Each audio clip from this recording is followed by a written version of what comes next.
Amados, graça e paz da parte de nosso Senhor e Salvador Jesus Cristo. Nós estamos mais uma vez sendo agraciados com a oportunidade dada pelo nosso Senhor de estudarmos mais uma lição da Escola Bíblica Dominical, Casa Publicadora das Assembleias de Deus. Estamos estudando o tema verdadeiro pentecostalismo, a atualidade da doutrina bíblica sobre a atuação do Espírito Santo, primeiro trimestre de 2021. Essas lições que na maioria das nossas igrejas serão estudadas será estudada no dia 28 de fevereiro de 2021, portanto, neste próximo domingo. O tema da lição número 9 que ora estudamos é o seguinte: vivendo o fervor espiritual. Antes eu gostaria que você se inscrevesse em nosso canal, desse seu like, compartilhe esse vídeo com seus amigos, compartilhe com outros professores, indique esse vídeo para outras pessoas que querem aprender mais sobre a palavra do Senhor ou buscar aí subsídios para o ensino na Escola Bíblica Dominical. Nosso texto áureo diz: e não vos embriagueis com vinho em que há contenda, mas enchei-vos do Espírito. Efésios capítulo 5, versículo de número 18.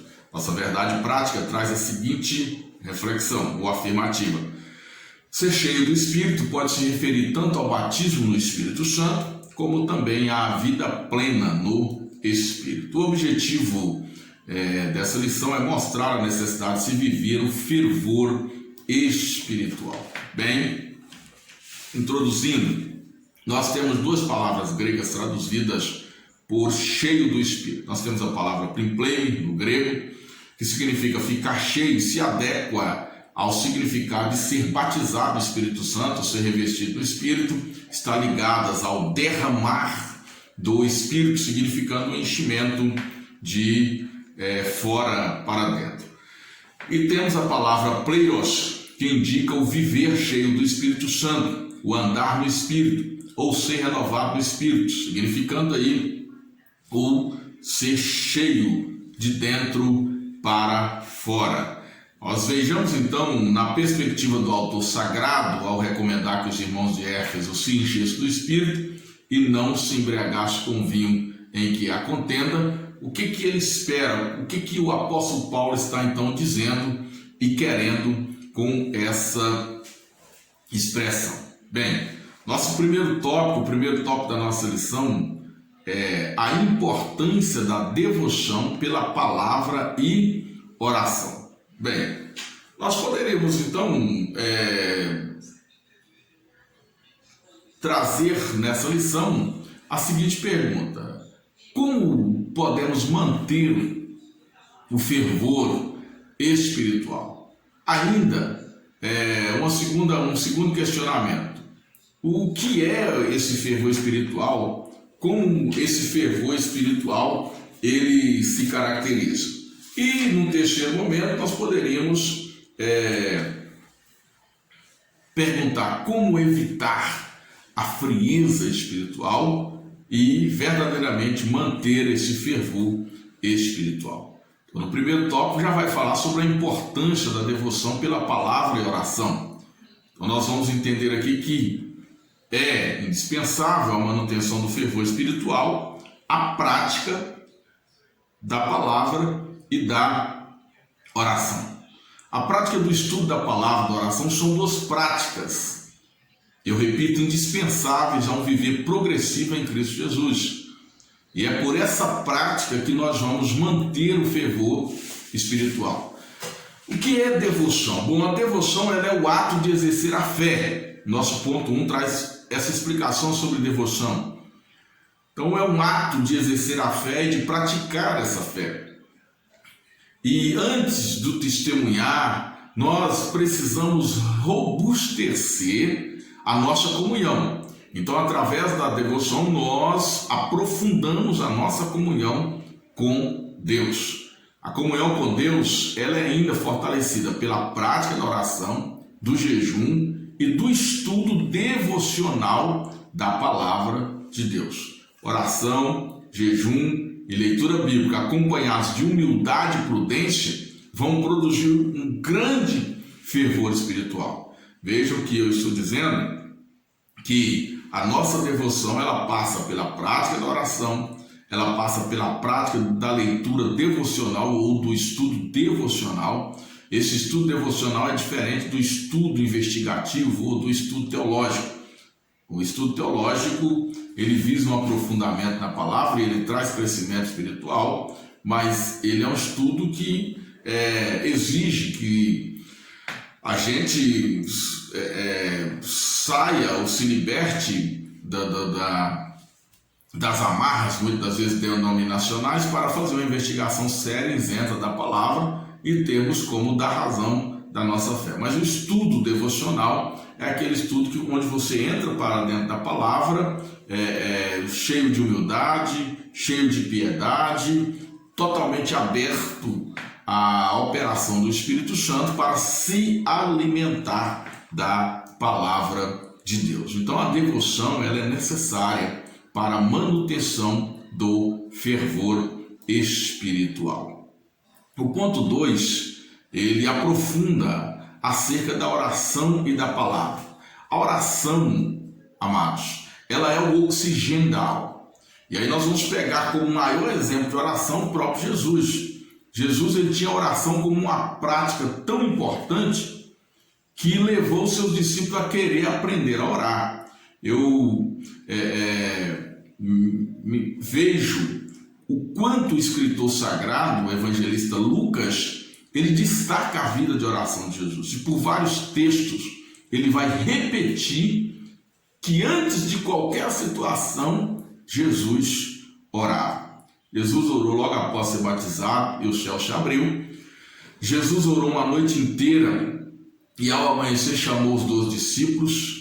E a gente vai encontrar no capítulo 11, versículo 1 do Evangelho de Lucas, dizendo o seguinte: aconteceu que estando ele a orar num certo lugar, quando acabou, lhe disse um dos seus discípulos: Senhor, ensina-nos a orar, como também João ensinou aos seus discípulos. Quanto à palavra, nós vimos o valor dado às Escrituras por Jesus, bem como as bem-aventuranças proferidas àqueles que ouvem, leem, guardam e praticam a palavra. Então nós devemos crer na palavra para sermos salvos, devemos ler a palavra para sermos sábios e devemos praticar a palavra para sermos santos. É importante então oração e leitura da palavra ou meditação da palavra caminham juntas, são inseparáveis, para que nós tenhamos um verdadeiro fervor espiritual, sejamos livres do esfriamento, tenhamos aprofundada a nossa comunhão com Deus. E é importante enfatizar neste ponto a vida de oração de Jesus, que é o nosso maior mestre, é aquele que nos ensina todas as coisas.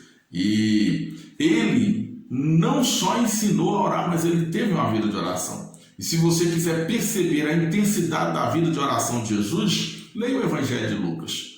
E aí você também vai ver a importância que Jesus dá à sua palavra. É tanto que ele vai ensinar que aquele que ouve a sua palavra e guarda é como o homem que construiu a sua casa sobre a rocha.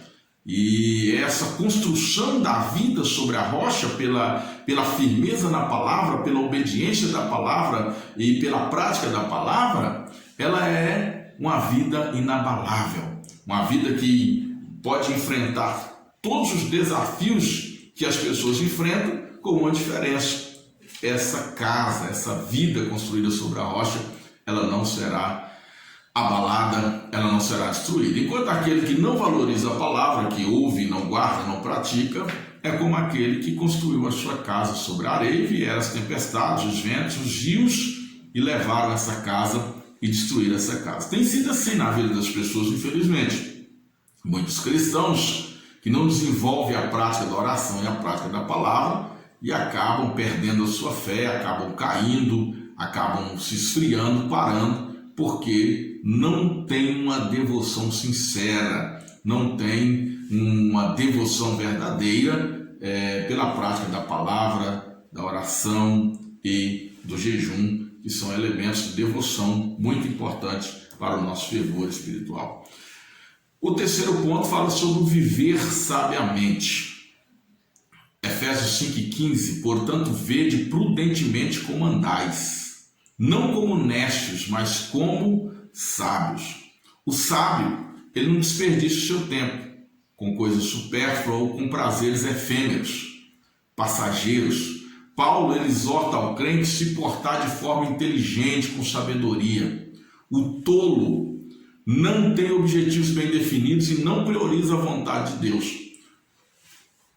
Agora, quando nós vivemos cheios do Espírito Santo, é possível viver com sabedoria, percebendo a vontade de Deus e priorizando a vontade de Deus. Esse versículo é muito importante e eu quero que você preste atenção nessa lição, porque nós teremos uma sequência expositiva. A partir de então, o comentarista ele pega uma sequência expositiva, expondo os versículos 16, 17, 18, 19, 20 e 21 do capítulo 5 da Epístola aos Efésios, para que entendamos o que é um viver cheio do Espírito Santo, ou que entendamos o que é viver o fervor espiritual. E ele começa aqui com o versículo 15, fazendo um contraste entre o néscio e o sábio. O néscio, ou o tolo, o insensato, aqui não quer dizer somente da pessoa que não goza de faculdades mentais, ou que toma um remédio controlado, ou que perdeu a sua mente. Mas esse tolo aqui, esse néscio, é aquele que não tem a capacidade de perceber, de conhecer, de descobrir a vontade de Deus.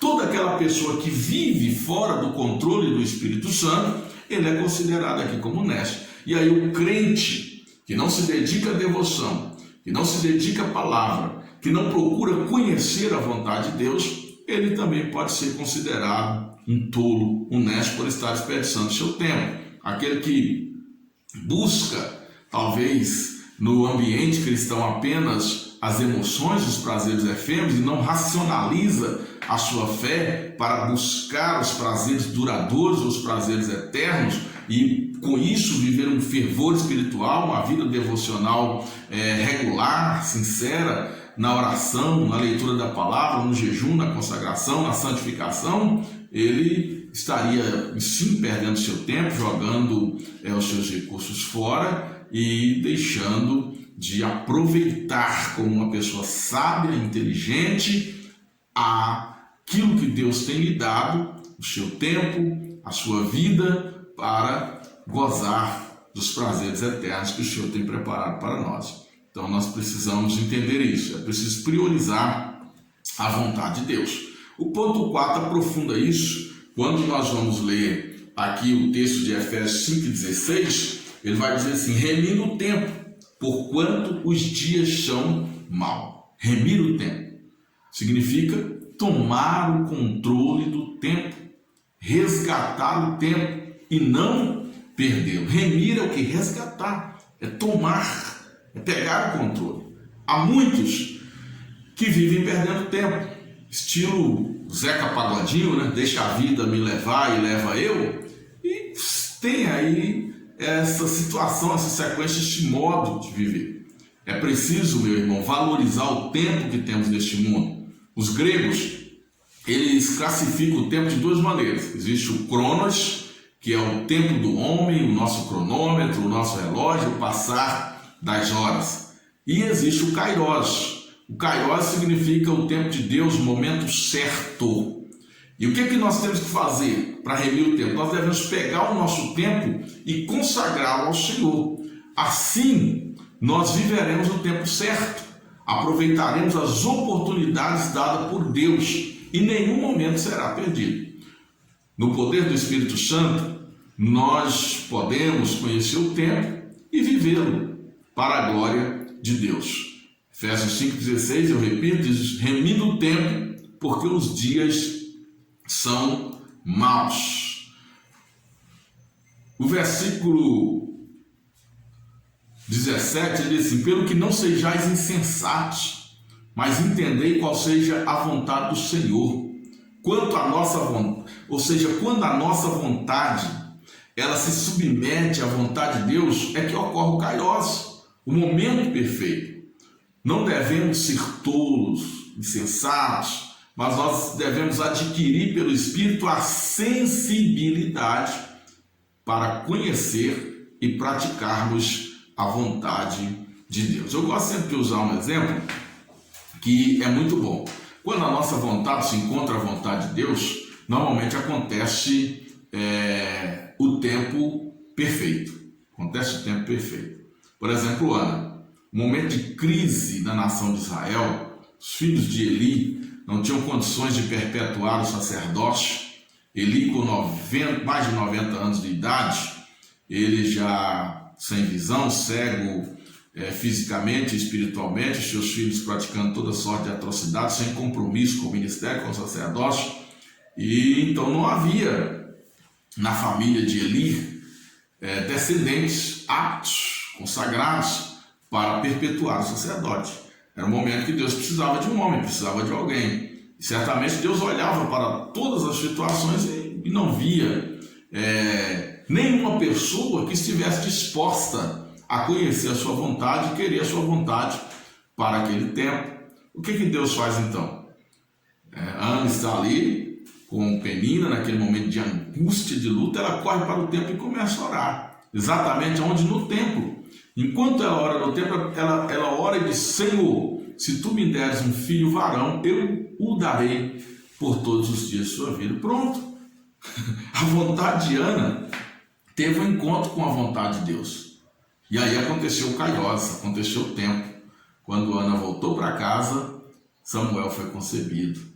E daí a um ano, Ana já estava dando à luz àquele garoto que iria cumprir o propósito de Deus. A vontade de Ana encontrou a vontade de Deus, aconteceu o Kairos. Então, para que aconteça o Kairos, o momento certo, a hora certa, a nossa vontade precisa se fundir com a vontade de Deus. É quando o nosso tempo ele é dispensado para que o tempo de Deus aconteça na nossa vida. E o tempo de Deus é maravilhoso, o tempo de Deus é glorioso. No tempo de Deus a bênção acontece, o milagre acontece. No tempo de Deus as flores desabrocham. No tempo de Deus a vitória vem. A gente precisa procurar conhecer esse tempo. E aí o que o apóstolo recomenda é que não sejais insensatos, mas entendei qual seja a vontade. Gente, isso é maravilhoso. A palavra insensato, nécio, tolo são sinônimos. Então a gente não pode ser tolo, de ser egoísta, de querer um viver materialista, afastado do fervor espiritual, afastado da vida do Espírito. Mas nós devemos ser tão espirituais ao ponto de buscarmos continuamente o conhecimento da vontade de Deus. Isso é ser espiritual. Isso é ser fervorosamente espiritual. E aí a vontade de Deus acontecerá. E tudo será bom, porque tudo que Deus faz é bom. Vamos continuar aqui. O segundo tópico da nossa lição diz assim: a importância de se manter cheio do Espírito. A manifestação do Espírito ela é dinâmica, é contínua. Nós somos batizados no Espírito Santo e devemos viver e andar no Espírito. Eu gosto muito do texto de João 7,38, porque ele traz à luz a forma de manifestação do Espírito.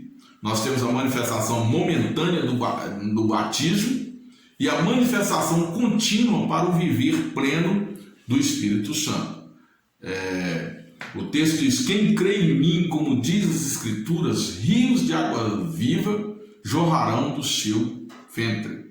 E isto dizia ele do Espírito que haviam de receber os que nele crescem, porque o Espírito Santo ainda não fora dado, por ainda Jesus não ter sido glorificado. Nós podemos ver aqui a promessa do derramamento do Espírito e ao mesmo tempo o jorrar contínuo de uma fonte de água viva que simboliza a plenitude do Espírito no viver cristão.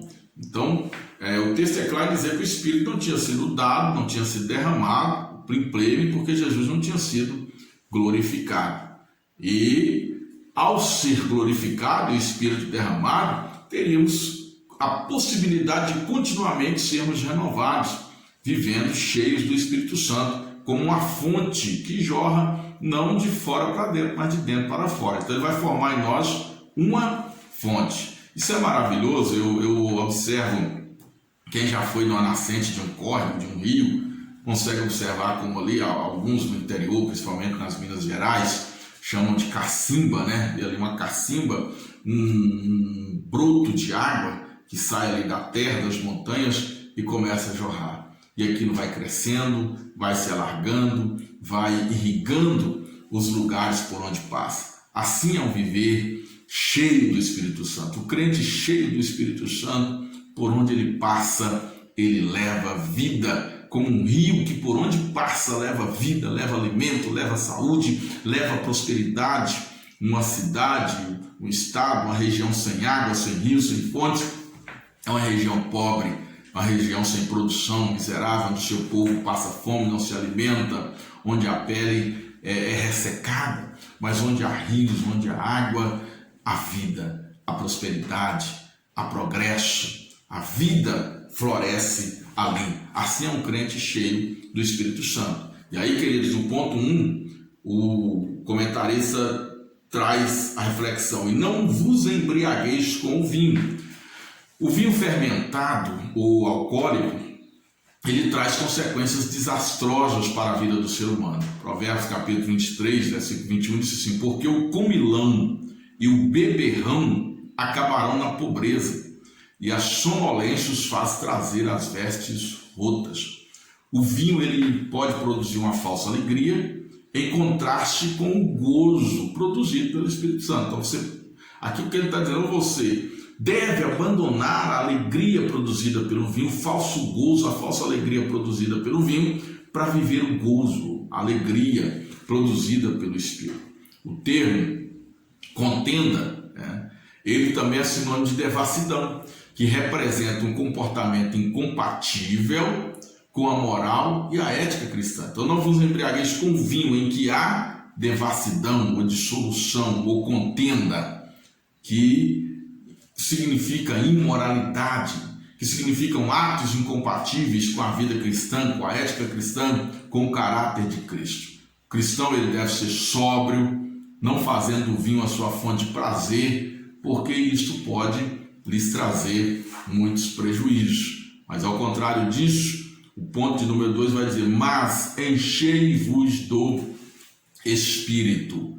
Aqui nós temos alguns pontos importantes, ou alguns significados importantes que quero destacar. O primeiro é enchei-vos, significa continuidade, renovo constante no Espírito. Ele está dizendo enchei-vos, quer dizer, uma continuidade, uma frequência. Ele não está falando do batismo no Espírito Santo, mas ele está falando de uma continuidade, de um renovo, aquela fonte que vai continuamente jorrando. À medida que se vai jorrando a água, vai vindo mais água dessa fonte, ou seja, o Espírito ele é uma fonte inesgotável. Por isso que nós devemos estar continuamente cheios do Espírito Santo. Segundo, isso significa o andar no Espírito.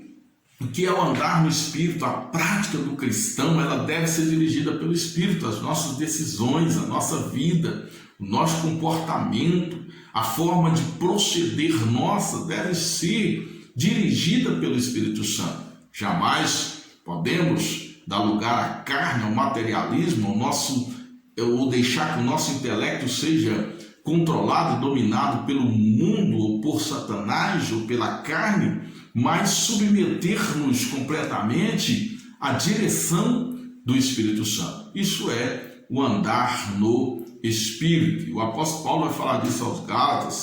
Se nós somos cheios do Espírito, nós temos que também andar no Espírito. Terceiro, é que todos os crentes, batizados ou não no Espírito Santo, devem viver cheios do Espírito.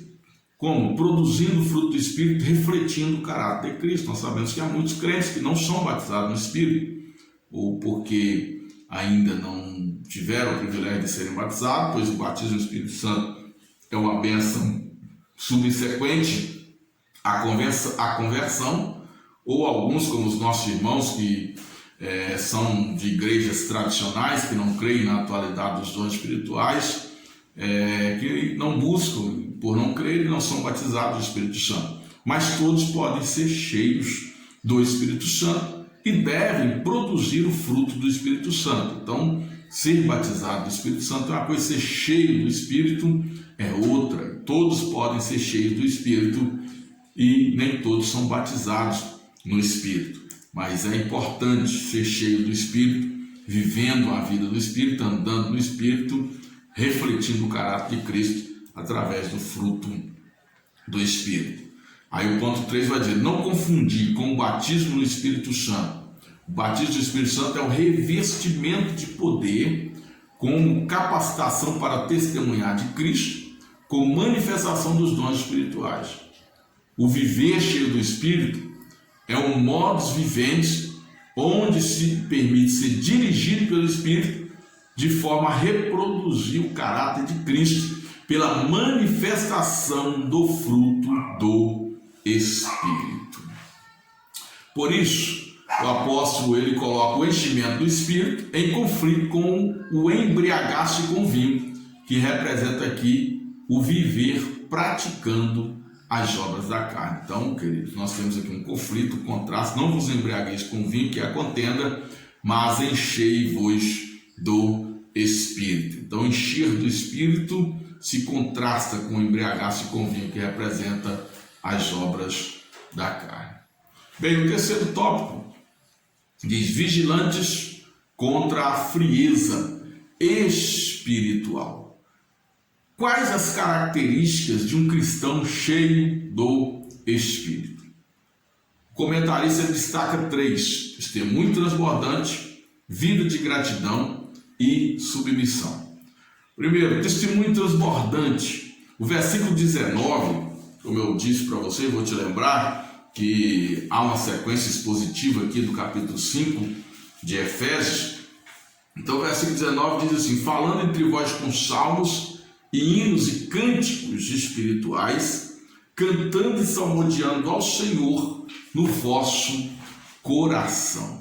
Veja que o escritor, no versículo seguinte, ele caracteriza uma vida cheia do Espírito Santo com um estilo de adoração. No versículo 18: não vos embriagueis com vinho que a contenda, mas enchei-vos do Espírito Santo. Não vos embriagueis com vinho em que há contenda, mas enchei-vos do Espírito Santo. Aí no versículo 19, ele continua falando, está no gerúndio, a continuidade, falando entre vós com salmos, hinos e cantos espirituais, cantando e salmodiando ao Senhor no vosso coração. Uma prática constante. Então ele está caracterizando a vida cheia do Espírito Santo com um estilo de adoração. Quem é cheio do Espírito Santo não faz momentos de adoração, mas vive em adoração. Podemos expressar por meio dos hinos, dos salmos, e aí salmos são uma coletânea de hinos e poesias, mais especificamente de Israel. Nós temos os salmos na Bíblia Sagrada, que é o inário de Israel. Hoje alguns salmos são cantados em Israel. Infelizmente a gente não tinha ciência da música, as partituras, para termos conservados as suas melodias originais, mas alguns são cantados e nós podemos recitar, podemos cantar, podemos adorar a Deus com salmos. E também cânticos espirituais, que são louvores espontâneos dados diretamente pelo Espírito Santo durante a adoração. Um crente batizado no Espírito Santo, cheio do Espírito Santo, ele pode adorar com cânticos espirituais. Então, o cristão ele deve ter um testemunho transbordante, ele deve viver cheio do Espírito. E viver cheio do Espírito é viver em adoração. O ponto 2 diz: dar graça em tudo. Meu Deus! Versículo de número 20: dando sempre graças por tudo a nosso Deus e Pai, em nome de nosso Senhor Jesus Cristo. Dando sempre graças por tudo. Isso aqui é muito forte. Uma vida cheia do Espírito Santo não reserva espaço para a murmuração. O crente cheio do Espírito glorifica a Deus até mesmo na tribulação, dando graças a Ele. Nós recebemos a capacidade de ser gratos ao nosso Deus e Pai por Cristo Jesus, que em nós habita, motivados pelo Espírito Santo, que opera em nós este fruto da gratidão. O apóstolo Paulo ele vai dizer que nós não nos gloriamos apenas na bênção, mas nos gloriamos também na tribulação. É entendendo isso que em tudo nós devemos dar graça, porque tudo que acontece na nossa vida redunda em bênção para nós e é dado para a glória do nome do Senhor Jesus. Então é importante que o fervor espiritual ele tenha essa característica, onde nós apresentamos essa capacidade de dar graças a Deus por tudo que Ele é, por tudo que Ele faz por nós. Nós devemos então dar graças ao Senhor. O terceiro ponto nós ainda temos aqui que o dar graça em tudo, ele reflete uma operação da Trindade, Nós vemos aqui que, sendo cheios do Espírito Santo, não vos embriagueis com vinho que há contendo, mas enchei-vos do Espírito. E aí nós vamos adorar a Deus com salmos, com hino, com cânticos espirituais, dando graças ao Pai em Cristo Jesus. Então nós temos aqui a plenitude da divindade cultuada em nós. Pelo Espírito Santo, por meio de Cristo, nós somos gratos a Deus por tudo que Ele nos dá e também por tudo que Ele nos tirar. O terceiro ponto fala sobre a sujeição, que é aqui uma terceira característica da vigilância espiritual contra a frieza, uma terceira característica do fervor espiritual. E está no versículo 21 do capítulo 5 de Éfeso: sujeitando-vos uns aos outros no temor do Senhor. A sujeição pelo Espírito não é imposta, mas ela é voluntária. E eu percebo aqui que um comentarista diz: é dever cristão se submeter às autoridades constituídas, 1 Pedro 2,13, aos seus superiores hierárquicos, 1 Pedro 2,18. No entanto, queridos, eu gostaria de enfatizar que aqui o apóstolo Paulo, quando ele está falando de ser cheio do Espírito Santo, ele de forma alguma está falando num dever imposto, numa dívida, numa visão materialista de hierarquia, mas ele está falando num ambiente onde opera a presença sacrossanta do Espírito Santo, vai haver uma sujeição recíproca. Paulo não está falando de hierarquia, mas ele está falando de sujeição recíproca. E que sujeição recíproca é essa, pastor Jonas? O apóstolo, ele deixa entender que o Espírito Santo, ou seja, é o Espírito Santo que materializa em nós o que Jesus ensinou.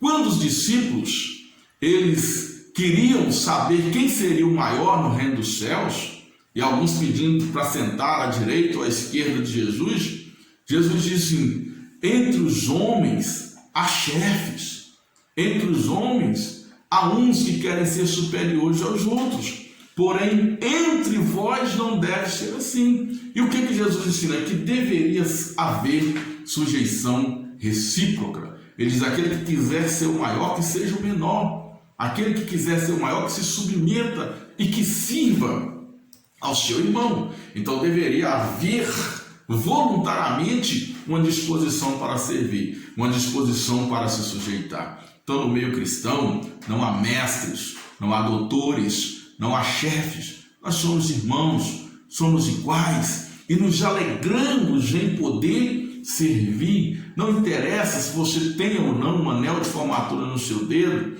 se você tem um diploma de graduação, se você tem um diploma de pós-graduação, de mestrado, de pós-doutorado. Na igreja, na casa de Deus, nós somos todos iguais e nos sujeitamos uns aos outros para servir uns aos outros no amor de Cristo. Inclusive os dons, quando Paulo finaliza o ensino a respeito dos dons, lá em 1 Coríntios, no capítulo de número 12, ele termina dizendo assim: eu vos mostrarei um caminho mais excelente. E aí no capítulo 13 ele passa a falar do amor. O amor seja não fingido, o amor é submisso, o amor não se ensoberbece, o amor não é egoísta. Então tudo é selado pelo amor. E o amor é o quê? O amor, ele é a principal virtude do fruto do Espírito. E nós aprendemos aqui na lição que alguém ensina que o amor é o fruto do Espírito, e todas as outras virtudes estão contidas no amor, ou serão produzidas a partir do amor. Então é o que vemos aqui. O ser cheio do Espírito, ele vai se caracterizar por esse testemunho transbordante, essa vida estilo adoração, essa vida que adora a Deus pelo que fala, pelo que faz, como canta, como se veste. Todos vão olhar e ver a presença de Deus na vida de uma pessoa fervorosamente espiritual, uma pessoa cheia do Espírito Santo. E aí nós temos que essa pessoa, dos seus lábios não sairá nenhuma murmuração, mas em tudo ela dará graça. Ela tem, ela dá graça. Ela não tem, ela dá graça. Ela ganhou, ela dá graça. Ela perdeu, ela dá graça. Ela está com saúde, ela dá graça. Mas a doença, ela também agradece, porque todas as coisas cooperam para o bem daqueles que amam a Deus. E por último vem a sujeição. E essa sujeição ela é permitida pela virtude que é a humildade. A humildade em Cristo Jesus, onde nós nos submetemos aos nossos irmãos. E aí eu sempre digo que essa escada ela é inversa. A gente não sobe nessa escada. À medida que você vai adquirindo responsabilidades ou até títulos na igreja, como você é um cooperador, é um diácono, é um presbítero, é um evangelista, é um pastor, essa escada é inversa. Quanto mais bonito o título, maior deve ser a capacidade de servir, né? Aquele que preside, ele é o servo de todos e ele deve servir com muita graça, deve servir com muita diligência, porque é isso que o Senhor espera dele. O apóstolo ensina: o que preside com cuidado. Olha que maravilha. Então essa sujeição, ela é uma sujeição voluntária pelo Espírito de Deus nos moldes daquilo que Jesus ensinou, onde quem quer ser o maior deve ser o menor ou deve ser o servo de todos. Amados, esse estudo é maravilhoso porque ele fala para nós da importância de viver o fervor espiritual, vivendo o fervor espiritual. E nós temos a palavra do Senhor escrita em Romanos, que diz que nós não devemos ser vagarosos no cuidado, mas devemos ser fervorosos no Espírito. Eu quero encerrar com a leitura desse texto aqui em Romanos, no capítulo de número 12 e no versículo de número 11, que diz: não sejais vagarosos no cuidado, mas sede fervorosos no Espírito, servindo ao Senhor. Então esse fervor espiritual, ele vai nos conduzir para o serviço ao Senhor. E esse serviço ao Senhor é o serviço aos nossos irmãos, é a submissão, é a sujeição voluntária, é nos colocar na posição de servos para a glória do nome do Senhor Jesus. E nós assim estaremos demonstrando esse fervor espiritual e fazendo crescer, expandir o reino de Deus aqui na terra pela operação do Espírito Santo em nós. Que vivamos o verdadeiro pentecostalismo, onde a realidade e a materialidade dos dons espirituais sejam notórias em nós, mas sem prejuízos do fruto do Espírito, que é o caráter de Deus em nós. E assim esse fervor será grande, será forte, será contagiante, e a glória de Deus será vista em toda a terra. Deus abençoe a sua vida e até a próxima lição, se Deus quiser. Não esqueça de dar o seu like, de compartilhar esse vídeo, de se inscrever em nossos canais, convidar mais pessoas para serem abençoadas em nome do Senhor Jesus.